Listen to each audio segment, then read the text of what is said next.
Good morning, good afternoon, and good evening, whatever time of day you're watching. Thank you for joining me. Well, I'm back, and we have a new rig. I'll show you guys right now.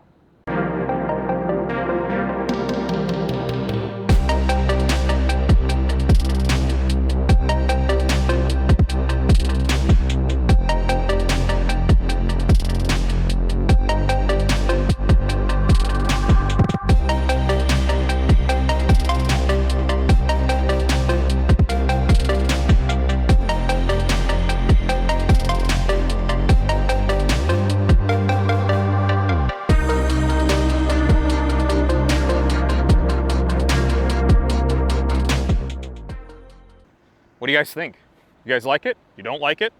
But first thing I do have to say is thank you all for the generous comments, the tips, anything and everything that could help me with just the entire insurance thing. We got it all figured out, as you can tell. I appreciate everybody's support, and I hope to bring you guys some of the best Grand Cherokee content I can, and we'll see what the future holds. I've got a lot of videos planned, and I plan on going through all of them, so stay tuned. Here's what we ended up getting. A 2017 Jeep Grand Cherokee Limited in Diamond Black Crystal. It has 49,000 miles, and we paid $24,500 for it, which I think was a pretty good deal. Now, there are only two differences from this one and the last one. Well, there's more than two, but I'm not counting all the upgrades. First, it has the leather interior, perfect for burning you as you get in when it's 110 degrees outside, and making sure you start becoming one with the Jeep as you stick to it. And it has four-wheel drive.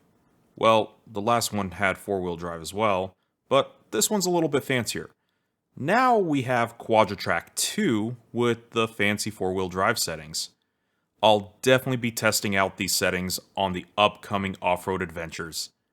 Don't forget to subscribe so you don't miss those adventures. So, with that said, thanks for watching.